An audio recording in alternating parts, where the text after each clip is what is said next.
ভয়াবহ অজানা এক আন্তঃনক্ষত্র বস্তু ধেয়ে আসছে আমাদের সৌরজগতের ভেতর। নাম 3I অ্যাটলাস। এর আকার ম্যানহাটনের সমান, গতিও অবিশ্বাস্য, প্রতি ঘন্টায় প্রায় 2,13,000 কিলোমিটার। এই বস্তুটি নাসার অ্যাটলাস সিস্টেমে প্রথম শনাক্ত করে 2025 সালের 1 জুলাই। এটি ইতিহাসের তৃতীয় আন্তঃনাক্ষত্রিক ভিজিটর ওumuamua এবং 2I বোরিসভের পর। হার্ভার্ডের খ্যাতনামা অ্যাস্ট্রোফিজিওসিস্ট প্রফেসর অ্যাভি লোয়েব এক বিস্ময়কর দাবি করেছেন। তিনি মনে করেন 3I অ্যাটলাস কেবল একটি সাধারণ মহাজাগতিক বস্তু নয়, এটি হতে পারে বুদ্ধিদীপ্তভাবে তৈরি কোনো এলিয়েন প্রযুক্তি। তিনি বলেন এটির গতিপথ অত্যন্ত অস্বাভাবিক, এটি শুক্র, মঙ্গল এবং বৃহস্পতির কাছ দিয়ে অতিক্রমণ করছে, যা সাধারণ কোনো ধূমকেতুর মতো নয়। অ্যাভি লোয়েব আরও জানান বস্তুটির গঠন ও গতি বিশ্লেষণে আমাদের খোলা মন নিয়ে এগোতে হবে। তিনি এটিকে ঝুঁকি নির্ণায়ক স্কেলের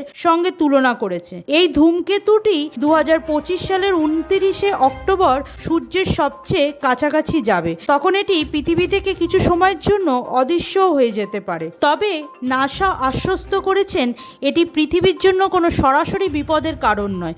তবুও বিশ্বজুড়ে সমস্ত প্রধান মহাকাশ গবেষণা সংস্থা এবং স্কোপের নজর এখন এই বস্তুটির দিকে। নতুন এই 3I অ্যাটলাস কি সত্যি এলিয়েন বয়ে আনছে, নাকি এটি শুধু মহাকাশের এক প্রাকৃতিক বিস্ময়? উত্তর মিলবে সময়ের সাথে। ততদিন নজর রাখুন মহাকাশের দিকে আর সাবস্ক্রাইব করুন আমাদের চ্যানেল পালস পয়েন্টকে, যেখানে মহাকাশের প্রতিটি গোপন তথ্য বা বার্তা আপনাদের কাছে পৌঁছে দেওয়া হবে সময় মতো।